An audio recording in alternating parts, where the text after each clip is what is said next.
Yan, dagat-dagat ko yung bao.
Good morning mga Kuya Ambaw.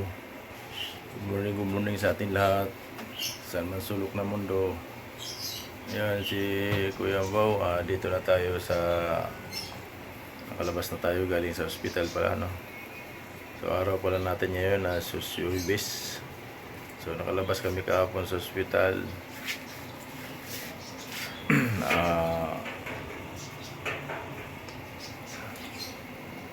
At mag-i-intro pala tayo muna. So intro pa lang pala yun. Wala na, kalimutan ni Kuya Ambaw. A few moments later. Dito pala tayo sa ngayon mga Kuya Ambaw. Dito pala tayo sa Cavite ngayon sa bahay ng utol ko. So dito pala ako magpapagaling kasi yun sa amin kasi sa Malabon. Medyo third floor kasi yung bahay ko. Yung tirahan ko kaya hirapan ako umakyat sa hagdanan. Kaya dito muna ako samantala sa utol ko. Buti naman mabait yung utol ko dito muna. Siya nag-offer na dito muna ako sa bahay nila. Kasi wala naman siya dito. Nasa babansa siya. So kami muna pinatira dito. So malaking bagay din sa akin kasi dito kasi sa nasa bungad lang yung bahay niya, ano. Ang labas kasi namin nasa ano na. Dito lang sa yung ito karsada na. Yan, diyan ako pa rin naglakad-lakad. So ito, kalakad-lakad tayo dito. Yan. Maraming pag medyo malakas-lakas na tayo, ikutin ko yan doon. Dito yung tirahan nila yan. Tirahan nila utol. Bahay yan. Ito yung bahay nila utol yan. So dito muna ako mag-i-stay. Sa bigyan pa ako ng lakas ng pangatawan ng Panginoon. So ayan, napaalam ni Kuya Ambaw, lahat ng mga kakilala sa akin, mga idol natin dyan, mga sa ibang bansa, mga team BPF ko, mga magulang ko sa probinsya, mga kilala ko dyan, mga kapamilya ko. So ito, ang Kuya Ambaw, awa ng Diyos, nakalabas na tayo sa ospital. So ito lang, kaso nga lang medyo recovery pa tayo. Wala namang awa ng Diyos, nakakalakad na tayo, nakagalaw-galaw ko na yung katawan. Pwede naman ako maglakad na mag-isa-isa, pero hindi ko pinipilit kasi mahirap na, kaya ang araw pa lang pangalawang araw pa lang ngayon mula nung paglabas namin kapos sa ospital. So di pa talaga malakas, kaya hindi ko naman pipilitin na maglakad-lakad. Kung ano lang yung maiksi lang muna nilalakad ko. Hanggang doon lang yan. Lakad ako doon kanina. Yan. Tapos dito sa kabila yan. Isang uwi lang. One eternity later. Yan, dagat-dagat ko yung bao.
Dito pa sa likod kasi yung araw. Pero pag doon ako sa may likod, doon ako sa itong kanto na to. Meron doon mainit. Doon kasi yung basketball court doon. Naglakad na muna ito, may mainit pala dito. Meron pala mainit dito.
So, ayun lang ang exercise natin tuwing ang umaga. So, mag-exercise lang ako, magpainit lang ako doon may kunti. Pero kanina ng umaga, alas 5 pa lang, 5:30. Naglakad-lakad na ako. So, pangalawang lakad ko na ulit yung ngayon. So, tama na muna yun, baka mabigla tayo sa kalakad. Mahirap na tayo, baka bigla mapagod, ano yung tawag doon? Bigla pumitik na natin ano. Kaya wag natin persahin daw. Sabi naman ng doktor, wag persahin. So, alalay lang daw. Kasi kung talagang gagaling. Pero, di tayo titigil. Basta, binigyan pa tayo ng Panginoon ng kalakasan. Yun. So, yun lang. Update lang si Kuya Bang ngayon. Araw ng Huwebes. Huwebes yun, no? Huwebes. Kaya upo muna tayo kasi medyo napagod ako kanina pa. Medyo naramdaman ko lang yung ulo ko, parang mabigat siya. Nagsama-sama na yata yung mga tama ng ulo ko dati pa. Nagdagdagan pa ngayon. So yun lang. Hanggang dito na lang ano. Maraming salamat sa lahat pala na ano. Maraming salamat sa walang sawang pasalamat sa mga tumulong kay Kuya Umbaw. Simula sa umpisa hanggang sa nung nadala ko sa ospital pala. Salamatan natin yung mga nakaalala kay Kuya Umbaw na mga sakripisyo namin hindi naman nila binigay sa aking tulong din. So maraming salamat. Kasi Dapat marami pa tayong Kuya Bang, marami pang gawain na tungkulin. Paano na tayo magkakilos nito na binigyan tayo ng ng Panginoon ang ganitong sakit. So ayun, tuloy-tuloy lang pa tayo sa pag-vlog hanggang sa dulo. Hanggang dito na lang ang aking vlog. Maraming salamat. Update si Kuya Bang sa aking araw na yun. Kalagayan ni Kuya Bang. Para malaman nyo pala, no, dito ako sa Cavite ngayon sa may Wellington, sa bahay ng kapatid ko. Kasi dito presko na presko yung hangin, walang usok, at saka maliwalas, nakikita natin yung langit. Doon kasi tirahan ko sa Malabon, squatter kasi yun, kaya natagpan na tayo mga bahay, hindi na tayo makakita ng araw, at saka init lang hap ng hangin. Dito medyo sariwa dito, kaya dito muna si Kuya Bang pagaling. Baka sunod araw pag lalakas-lakas si Kuya Bang, makaligo ko doon sa dagat sa Tansa. Lapit lang naman doon sa Pisan ko, doon maligo kami. So yan, hanggang dito lang. Bye bye. Good morning sa lahat. Bye bye.